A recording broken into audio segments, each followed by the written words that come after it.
The fluorescent lights above buzzed faintly, their pale glow seeping across the tiled ceiling and into every corner of the room. The air was heavy with chemicals, sterile, bitter, and cold, the kind of chill that belonged not to night or winter, but to steel and formaldehyde. Evelyn Whitaker's body shivered, though she could not move. For a moment she thought she had slipped beneath ice, trapped where no warmth could reach her. Then came awareness, the hard metal beneath her, the thin sheet pulled over her face, and the unmistakable realization that she lay on a morgue table. Her mouth was dry, her tongue leaden, the faint taste of something acrid lingering at the back of her throat. She tried to cry out, but only a broken rasp escaped, weaker than a whisper. Terror rooted itself in her chest. She forced her eyelids shut, willing herself still, listening. Footsteps echoed on concrete. One set heavy and deliberate, the other sharp and brisk, heels striking against the floor. The sound stopped beside her, and the sheet was pulled back. Evelyn kept her eyes closed, but she felt the light press against her skin, harsh and merciless. A man's voice spoke, rough, official. Yes, that's her, Evelyn Whitaker. Her pulse hammered. She knew that voice. It was Richard, her husband. Why did he sound so cold, so detached? A woman's reply followed, calm and certain. No doubt about it. Vanessa Clark, Evelyn's closest friend, the one she had trusted with her secrets, her laughter, her fears. The words pierced deeper than the chill of the morgue. The staff member murmured something about documentation, about arrangements. Papers shuffled, a signature scrawled. Then the official steps retreated, leaving Richard and Vanessa behind. The room grew quiet, too quiet. Finally, Vanessa exhaled, a long, satisfied breath. Well, she's where she belongs now. Charleston's perfect hostess silenced. Richard chuckled under his breath. No more obstacles. Then Evelyn heard it, the wet sound of a kiss.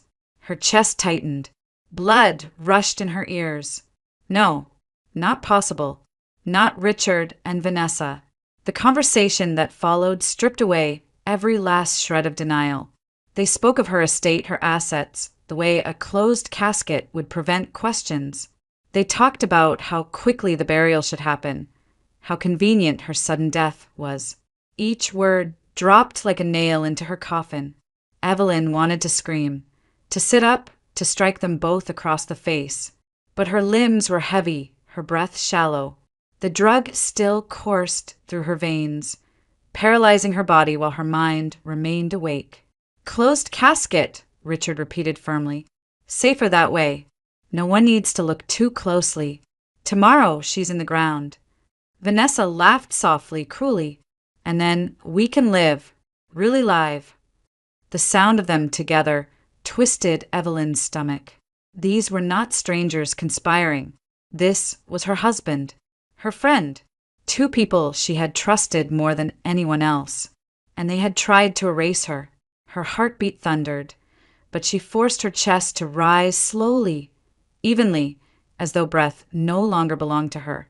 They could not know she lived. Not yet. Their footsteps receded, heels and soles scraping against concrete until silence returned. The cold pressed in again, oppressive and merciless. Evelyn lay there, eyes sealed, body still, rage and fear warring within her. She had been poisoned, discarded, declared dead, but she was alive. Against every intention of those who had betrayed her, she was still here. And though her body felt like stone, her mind was clear. She would not reveal herself now. Not while Richard and Vanessa believed their plan had succeeded. Not while they imagined her buried and gone. No, she would wait. Wait until the moment came when truth would cut deeper than any poison. On that steel table in the Charleston morgue, Evelyn Whitaker made her first choice as a woman returned from the dead. She would remain silent. She would remain still. She would pretend to be what they wanted her to be, lifeless, because only then would she have the chance to rise and to face them, not as a victim, but as the reckoning they never expected, the The silence of the morgue was broken only by the squeak of rubber soles against the concrete floor. Michael Turner pushed open the swinging door, a clipboard tucked under his arm, his breath rising in small clouds in the refrigerated air. He was used to this world of steel tables and fluorescent lights, where death was processed and recorded like paperwork. But as he approached the body on the table, the young socialite whose sudden death had already stirred whispers across Charleston, something felt wrong. He pulled the sheet back just enough to verify identity. Evelyn Whitaker lay there, her skin pale, her lips faintly parted. Michael frowned. Instinct guided him, the kind that came from years once spent in operating rooms rather than basements. He touched her wrist, expecting cold stone beneath his fingers. Instead, there was warmth. Faint but unmistakable. His heart lurched. He pressed harder, searching. A fragile beat, slow but present. For a moment, he thought he had lost his mind.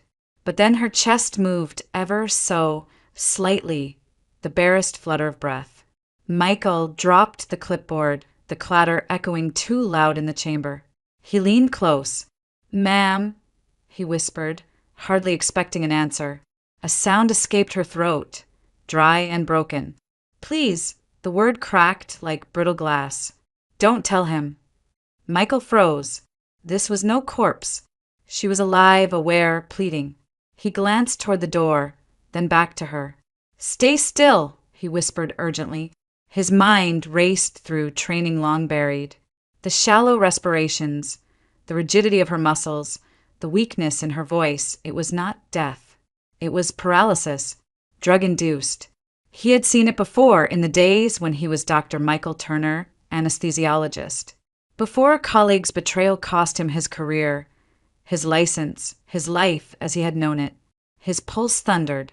Evelyn Whitaker had not died naturally. She had been silenced. "I'll take care of you," he promised, his voice low but steady.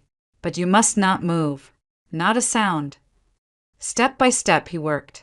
He marked the body as processed, shielding her from further examination. Instead of wheeling her toward autopsy, he guided the gurney toward a storage corridor rarely used. There, hidden behind crates and equipment, he kept her until the night would allow safe passage. Each action carried risk, tampering with remains, falsifying records, but Michael had already lost everything once. What was left to lose compared to a woman's life? When evening shadows fell across Charleston, he maneuvered her quietly out of the morgue and into his car. The drive to his modest home on the city's edge was tense, headlights carving through humid southern darkness. Evelyn drifted in and out of consciousness, too weak to speak further. The following morning, the world above the morgue went on as if nothing had changed. The funeral was arranged quickly, almost suspiciously so. At Magnolia Cemetery, moss-draped oaks leaned over marble headstones, their shadows stretching across rows of the dead. Lanterns and candles flickered against the stone angels, casting long silhouettes that trembled in the humid air. Charleston's elite gathered, dressed in black silk and tailored suits, their whispers humming like cicadas. Cameras flashed. Local news crews circled, hungry for images of the city's tragedy. At the center of it all stood Richard Whitaker, his handkerchief pressed to his face, his shoulders heaving with the show of grief. Beside him, Vanessa Clark clung to his arm, her mascara smudged into what looked like the perfect portrait of sorrow. To the unknowing eye, they were grieving friends, united in loss. To Evelyn, who watched from a borrowed car parked far from the crowd, they were murderers in mourning clothes. Michael had insisted she stay hidden, her fragile body still recovering. But he himself slipped into the throng, his camera disguised in the pocket of his jacket. Through a hidden lens, he recorded everything. Richard's trembling voice as he spoke of his beloved wife, Vanessa's sobs that sounded a little too rehearsed, the sympathetic hands of Charleston's social circle resting on their shoulders. Every frame was evidence. Every tear shed for show was a weapon to be used later. As the casket, sealed, locked, and weighted, was lowered into the ground. The mourners bowed their heads. Richard placed his hand over the polished lid, whispering words only the cameras could catch. Vanessa leaned in close, her veil hiding the faint curve of a satisfied smile. Michael's jaw tightened. He captured it all, knowing one day this theater of grief would be exposed for what it truly was, a crime disguised as tragedy. Far away, hidden in the shadows, Evelyn waited, her body weak, her spirit burning. She had heard their whispers in the morgue. She had felt the chill of betrayal deeper than the cold of steel. Now, with Michael's help, she would bide her time. Let them believe she was gone. Let them mourn a corpse that no longer lay in that grave. The truth had not died. It lived, patient and silent, preparing for the moment when the mask of sorrow would be ripped away and Charleston would see Richard Whittaker and Vanessa Clark for who they truly were. Michael's modest home stood at the far edge of Charleston, where the city's manicured streets gave way to quieter neighborhoods and the marshland stretched toward the horizon. It was nothing like the Whittaker estate with its sweeping verandas and polished gardens, but was safe, unremarkable, a place where shadows did not follow. When he carried Evelyn inside, she was barely able to lift her head. He settled her into an old but sturdy wheelchair, easing her fragile body down as if she were porcelain that might break. The air inside was warm, smelling faintly of coffee and cedarwood. Family photos hung on the walls, their frames mismatched. Evelyn's eyes wandered across them, snapshots of a life that had once been full. A young man in scrubs, a woman smiling beside him, a child in a stroller. She turned her gaze back to Michael, sensing a story etched into those lines of memory. He noticed her searching eyes. For a moment, he looked away, his jaw tight. "I wasn't always here," he said finally, his voice low. "I used to wear the white coat. Anesthesiology. The kind of job that keeps people alive while surgeons work. I was good at it. Too good, maybe. Enough to make someone jealous." He drew in a breath, the words heavy. "Jonathan Briggs. Colleague. Friend, or so I thought. He sabotaged me. Made it look like I miscalculated during a high-profile surgery. The patient nearly died. The hospital wanted a scapegoat. Briggs made sure I was the one." Evelyn listened, her throat aching with both weakness and empathy. She had seen betrayal unfold in her own life, but hearing his story sharpened the ache. "They stripped my license," Michael continued. "My wife left soon after. Took our daughter. Said she couldn't stay with a man who was finished. I tried to fight it, but when the courts sided with her, I gave her everything. House, savings. I thought maybe if they had stability it would count for something." His shoulders sagged. "Now all I have left is this job at the morgue. A paycheck, a roof, and ghosts for company." The silence that followed was filled with Evelyn's quiet breathing. She thought of her own downfall, her husband's poisoned kiss, her friend's cruel laughter in the morgue. 2 lives broken by the people they trusted most. She reached out, her hand trembling, and brushed the edge of Michael's sleeve. "We've both been left for dead," she whispered, her voice raw but steady. "But we're still here." He met her gaze then, a flicker of something like resolve sparking behind his tired eyes. While they sat in that small living room, an entirely different scene unfolded in the heart of Charleston. Richard Whittaker poured wine into crystal glasses, the ruby liquid catching the firelight in his downtown townhouse. Vanessa reclined against the velvet sofa, her lips painted in triumph. The air smelled of expensive tobacco and imported perfume. "To us," Richard toasted, raising his glass, "to a future free of chains." Vanessa clinked her glass against his, her laughter low and silky. "And to the fortune Evelyn left behind. Charleston society will never know what really happened. To them were the grieving widower and the loyal friend." Richard smiled, sharp as broken glass. "They'll never question it. Not with a closed casket. Not with the Whittaker name. By the time anyone wonders, we'll be long gone, living the life we deserve."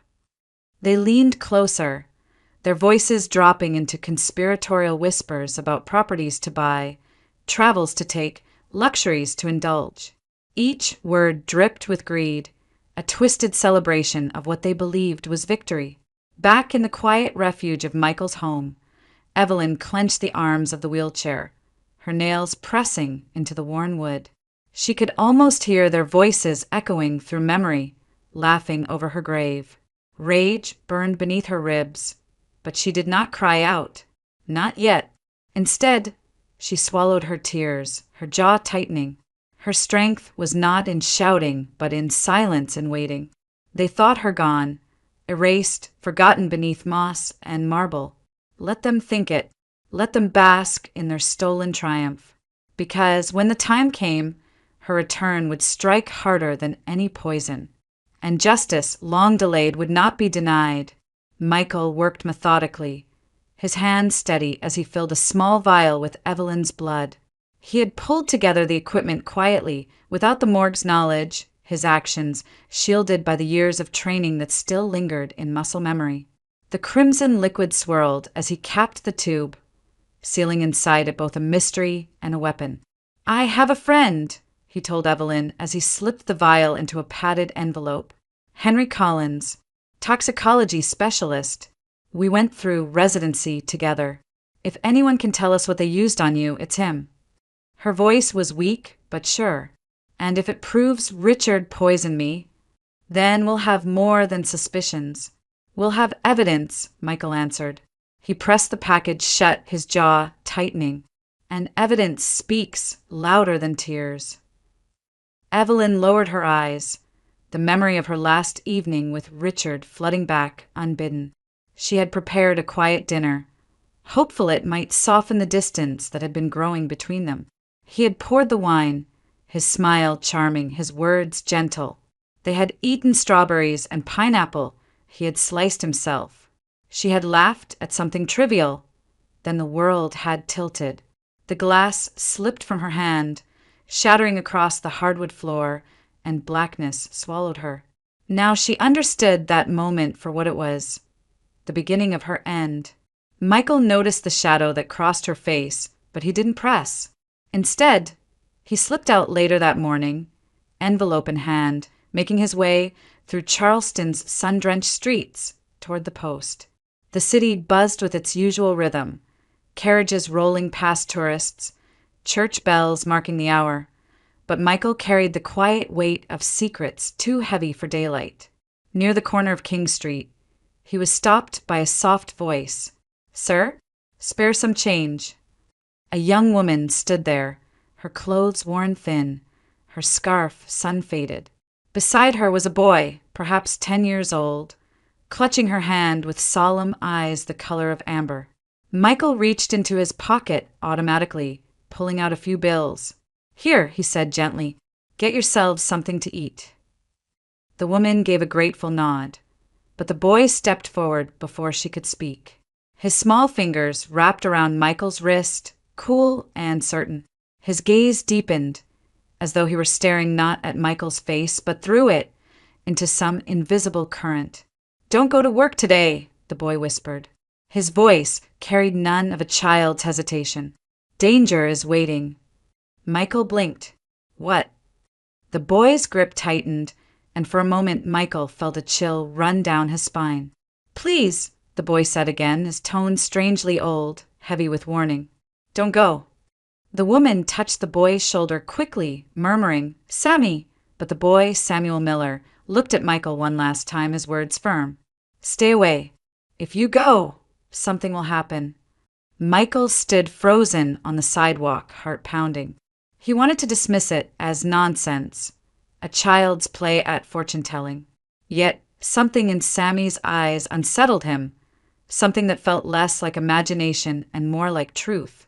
He forced a small smile, slipping the bills into the woman's hand. "Take care of him," he said quietly. Then he turned away, his thoughts churning. By the time he reached the morgue that afternoon, the boy's words still echoed in his ears. Danger. Waiting.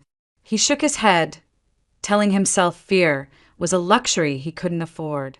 People whispered warnings every day in this city, about storms, about sins, about omens. He had work to do. Meanwhile, back at his house, Evelyn lay in the wheelchair by the window. Sunlight fell across her legs, and she focused with every ounce of will. For days her body had been stone, her limbs unresponsive. But now, slowly she willed her toes to move. The faintest twitch, then another. Her breath caught, and a tear slid down her cheek. She curled her toes once, twice, proof that her body was not lost to her forever. The drug's grip was loosening. Her strength was returning. And with it, a promise formed deep inside her. The time would come when Richard Whittaker and Vanessa Clark would face not the illusion of death, but the living truth they had tried to bury. The call came early, dragging Richard Whittaker from a restless sleep. His head throbbed from the night before. Too much brandy, too little rest. He fumbled for the phone, irritation already sharp in his voice. "Mr. Whittaker." The groundskeeper's voice cracked on the line, uneasy. "Sir, there's a problem at the cemetery. The dogs. They've dug at the grave.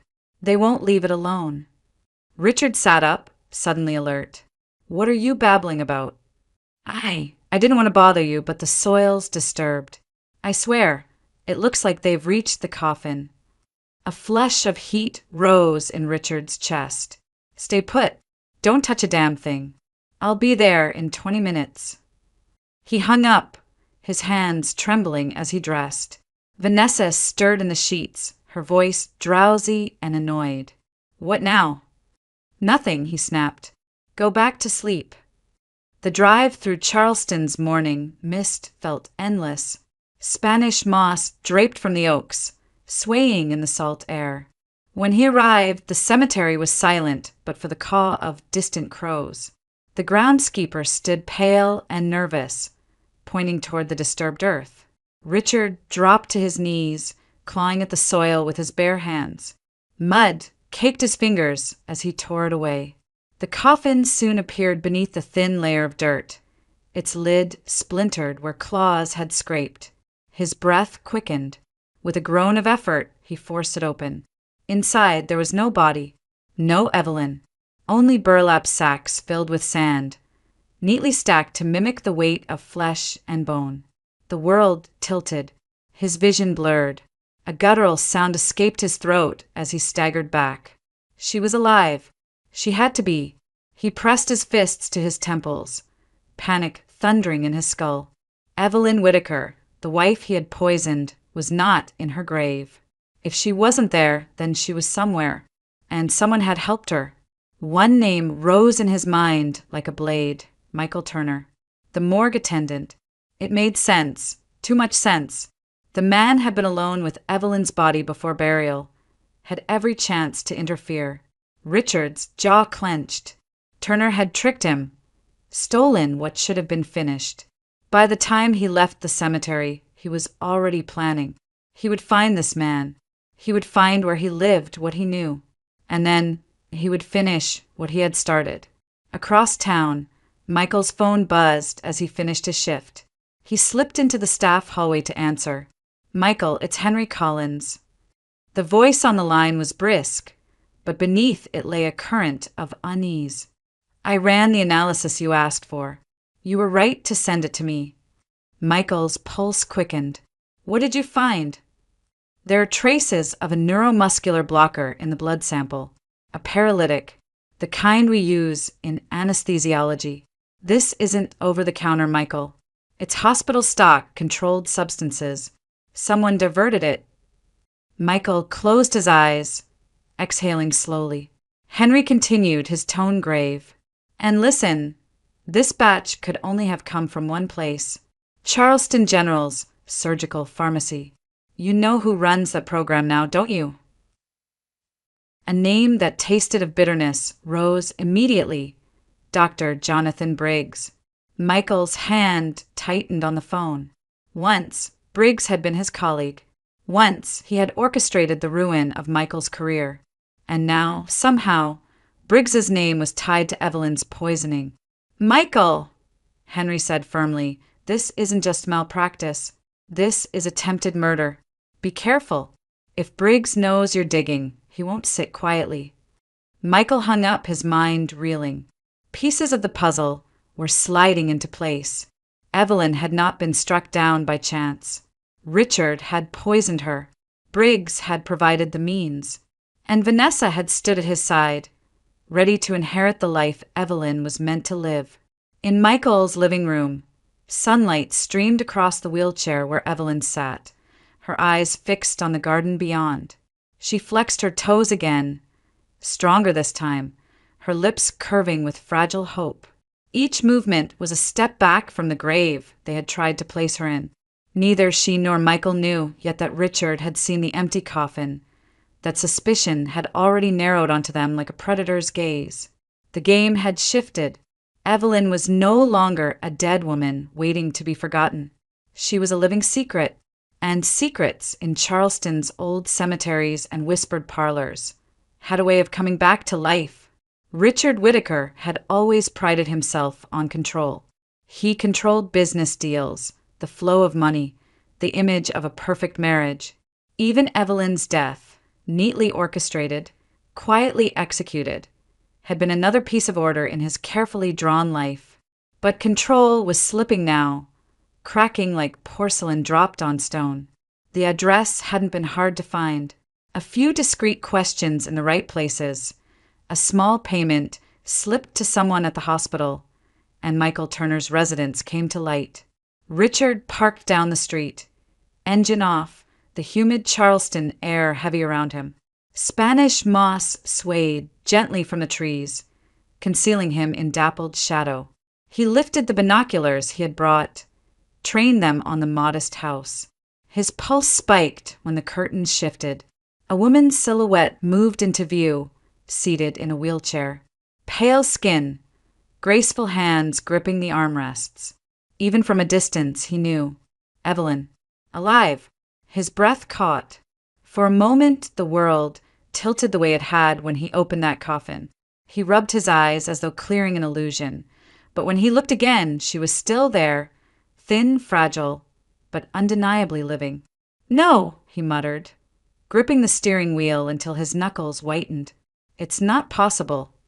Doubt gnawed at him.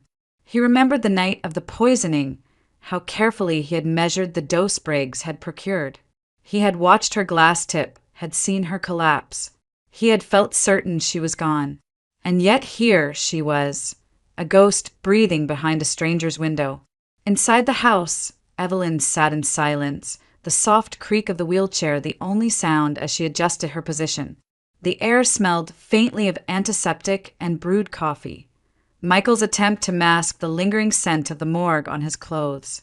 She gazed toward the window, following some instinct.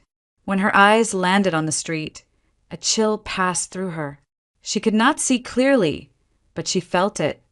The weight of a gaze, sharp and hungry, pressing against her from the outside world. Her pulse quickened. She knew that look even unseen. Richard's eyes. Richard, outside, wrestled with panic and rage. The plan with Vanessa replayed in his mind. The whispered promises, the laughter over crystal glasses, the intoxicating certainty that Evelyn's fortune would soon be theirs. He remembered Vanessa's hand on his arm, her voice dripping with ambition. With Evelyn gone, nothing stands between us and the life we deserve. But if Evelyn was not gone, everything unraveled. The inheritance, the reputation, the freedom, all of it hinged on a coffin that now stood empty. His temples throbbed as he imagined the scandal. Newspapers screaming betrayal, investigators sniffing through his affairs, Vanessa abandoning him the moment the tide turned. He clenched his teeth, fury seething in his chest. Evelyn had cheated death, and with that, she threatened to cheat him of everything he had schemed for. Through the glass, Evelyn's hands tightened on the armrests. Her breath shortened, unease rising like a tide. She pulled the curtain shut, heart pounding. Whatever safety Michael's house had offered now felt fragile, like paper walls against a storm. Down the block, Richard lowered the binoculars, forcing himself to breathe slowly. He couldn't rush in, not yet. He needed to be certain. to know if the shadow in the wheelchair truly was his wife or merely some cruel trick of resemblance. But deep inside he knew Evelyn was alive, and Michael Turner was the one who had stolen her from the grave. As dusk settled over Charleston, Richard started the car and drove away, the decision already forming in his mind. He would return, he would find proof, and then he would end it once and for all. Back at the house, Michael Turner stepped through the front door, setting down a bag of groceries. His tie was loosened, his expression weary from the day's shift. He smiled faintly when he saw Evelyn by the window. "You're getting stronger," he said gently, unaware of how pale she looked, how her hands trembled. He did not see the shadow that had lingered outside.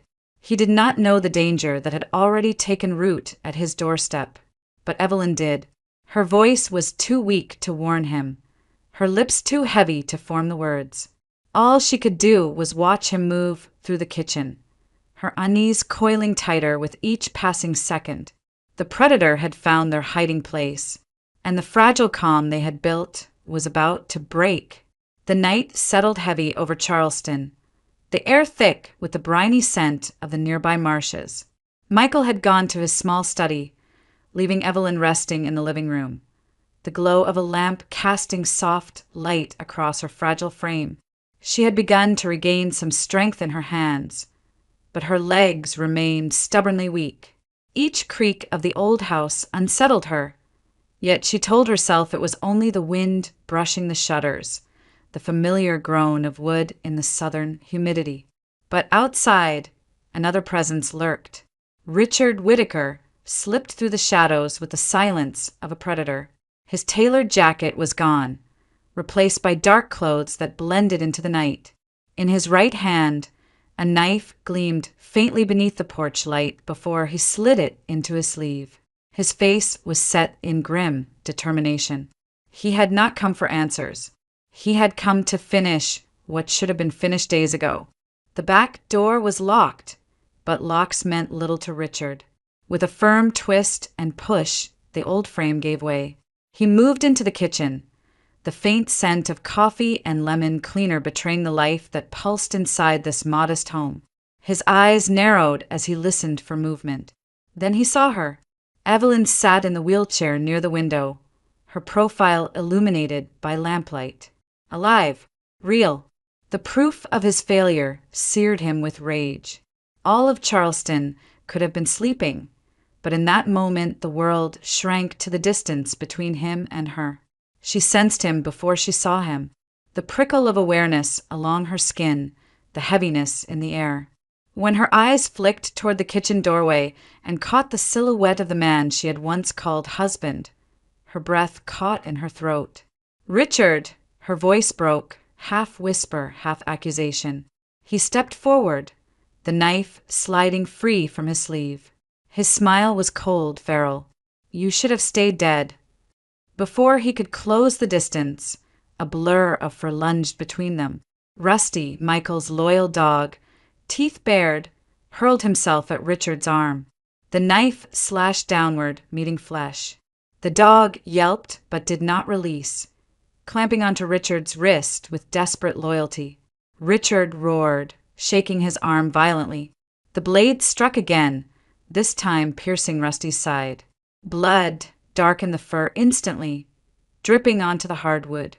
The dog whimpered, but still pressed forward, buying Evelyn precious seconds. Evelyn's scream split the night. "Michael!" Her cry carried through the house like an alarm.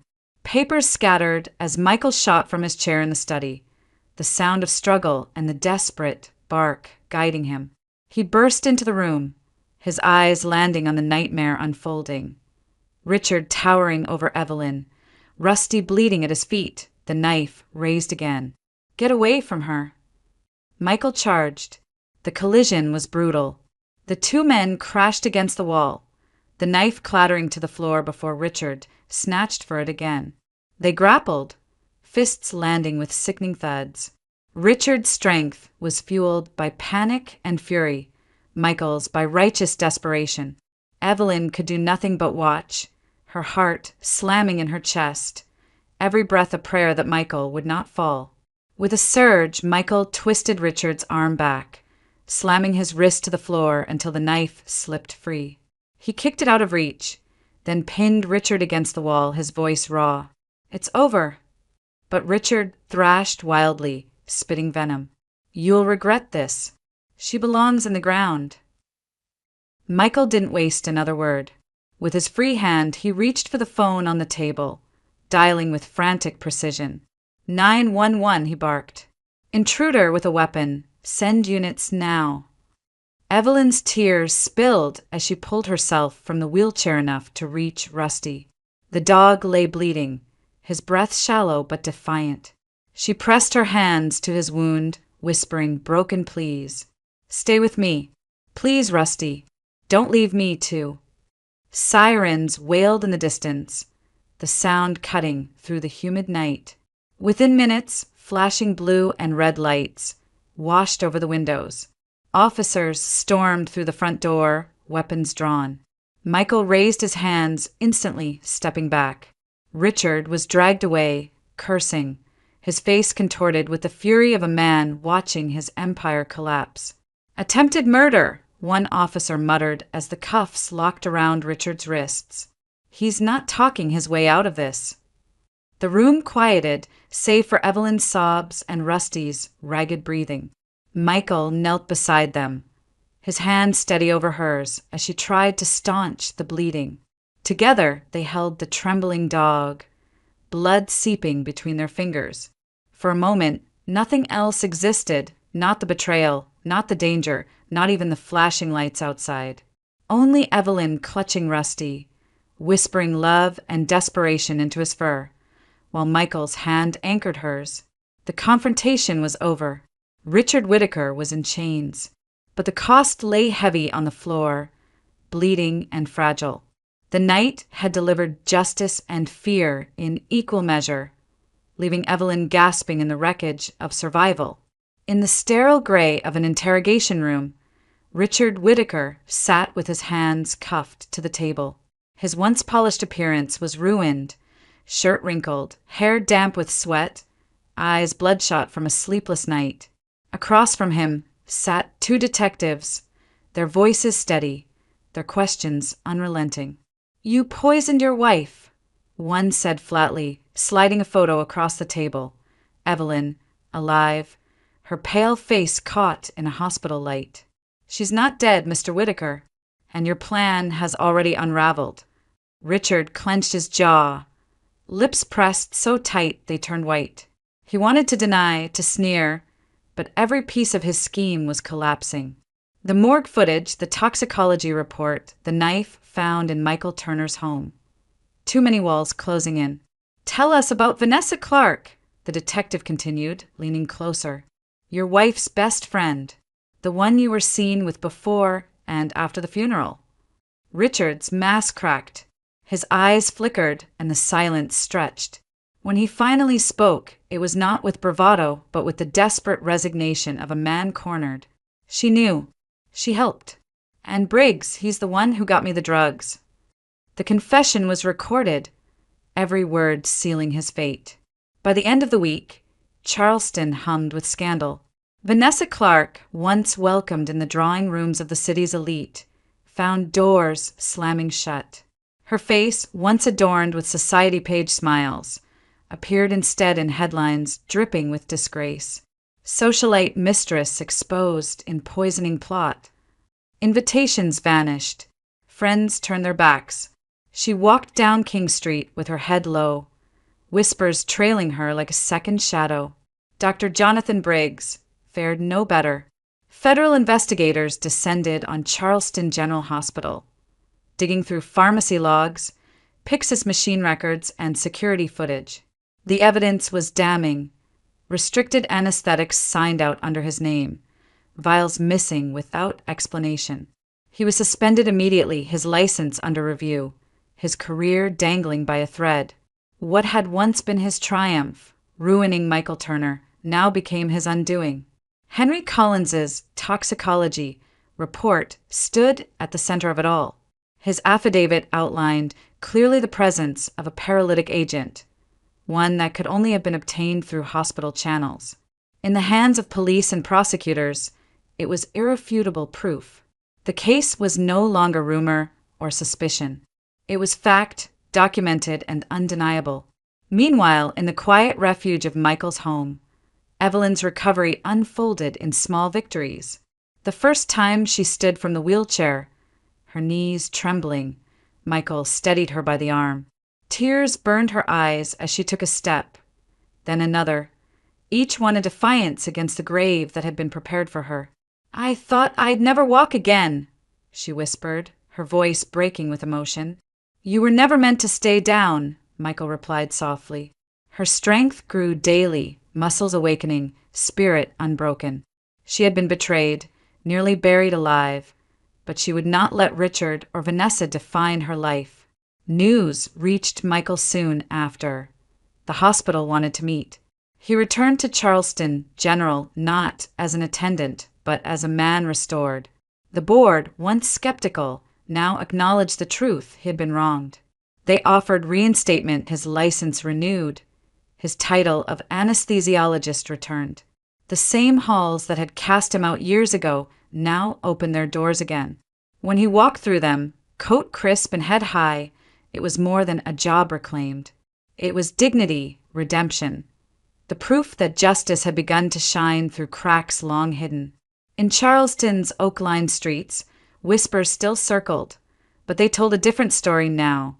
A betrayal exposed, of justice unfolding, of a woman who had risen from death's shadow and a man who had reclaimed his name.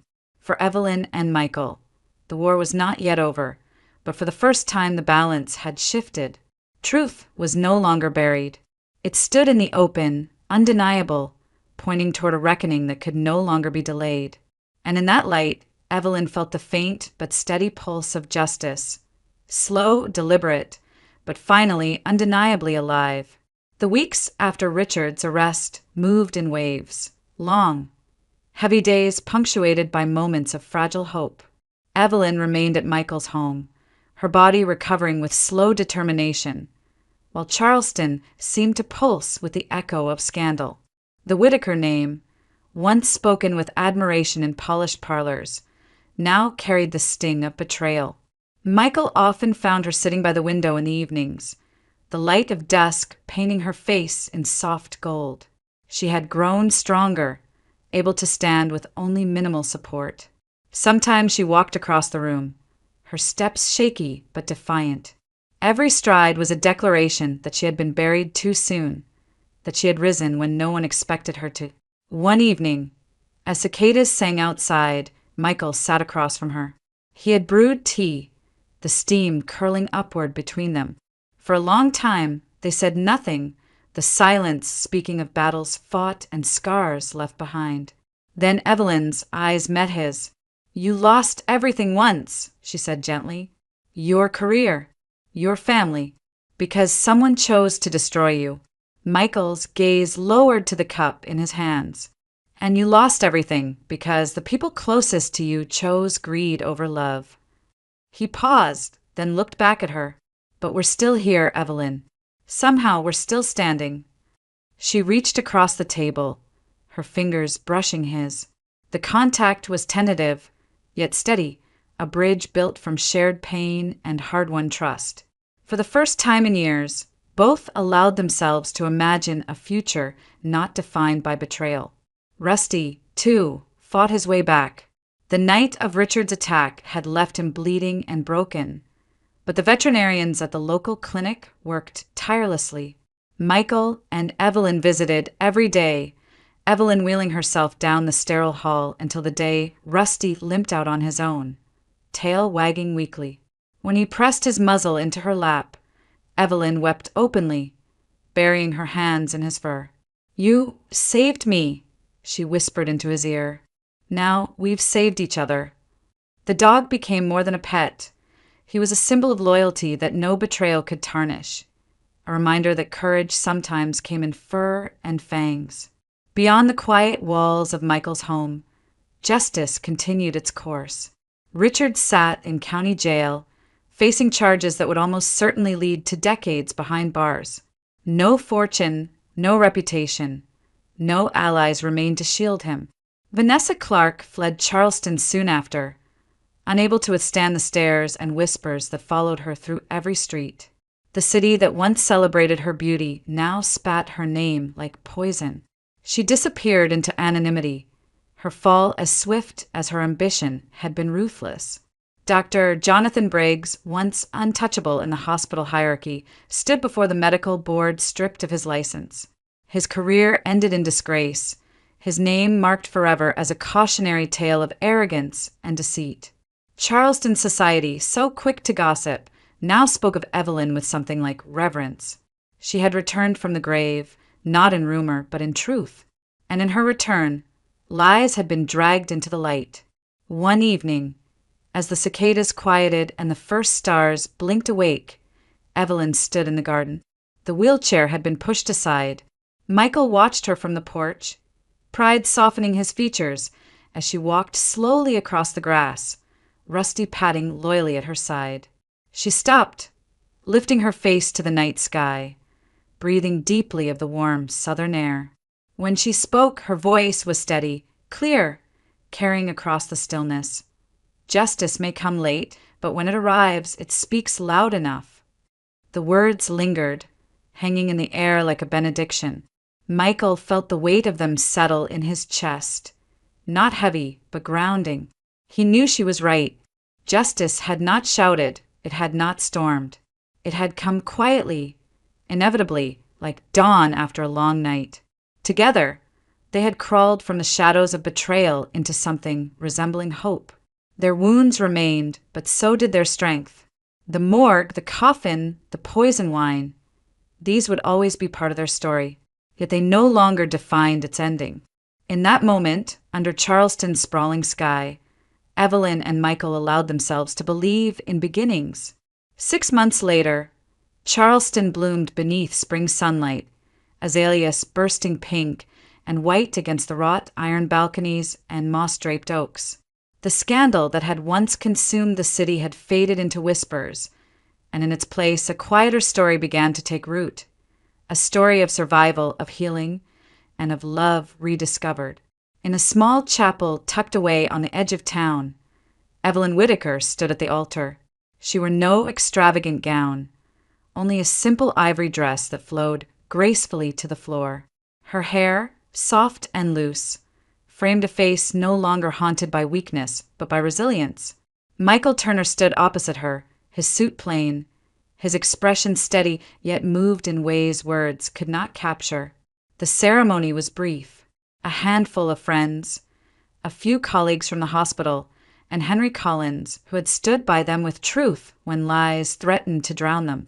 Rusty lay near the front pew, his chest rising and falling peacefully, the scar across his side hidden beneath his thick coat. Evelyn's hand trembled only once, when Michael slipped the ring onto her finger, his eyes meeting hers with a vow unspoken as well as spoken.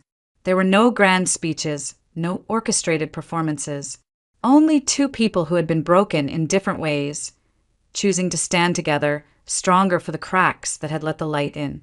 When the minister pronounced them husband and wife, Evelyn's smile was radiant, not because of spectacle, but because of freedom.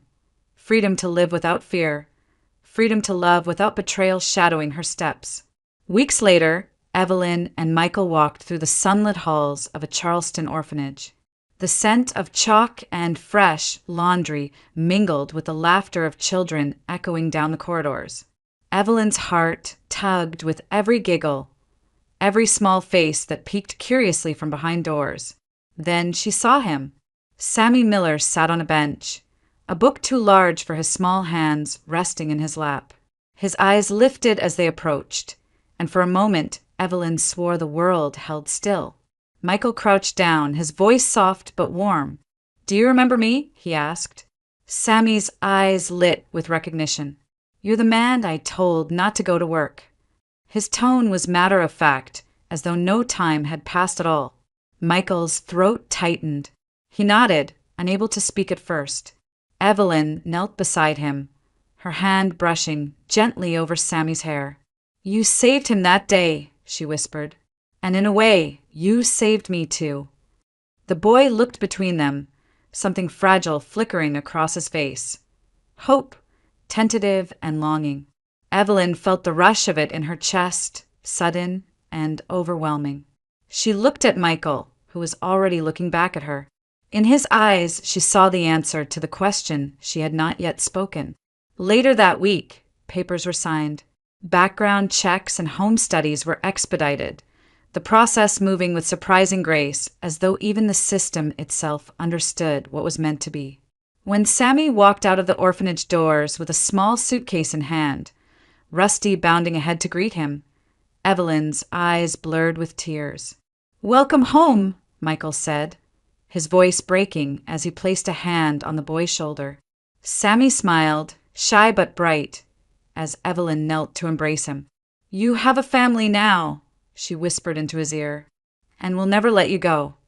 That evening, the four of them sat together in the modest house that had once been a refuge and was now a home. Evelyn prepared dinner while Michael helped Sammy set the table. Rusty lay stretched across the floor, tail wagging lazily every time Sammy bent down to scratch his ears. When they sat to eat, Evelyn paused, looking around the table. The man who had saved her, the boy who had warned them, the dog who had fought for her life. A family not forged by blood, but by choice, by battles endured and truths faced. She raised her glass, her voice clear and steady.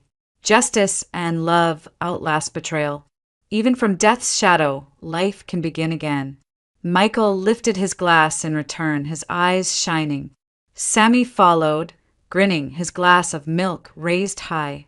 Rusty barked once, as if in agreement. In that small Charleston home, beneath the weight of a past that had once nearly destroyed them, they began anew.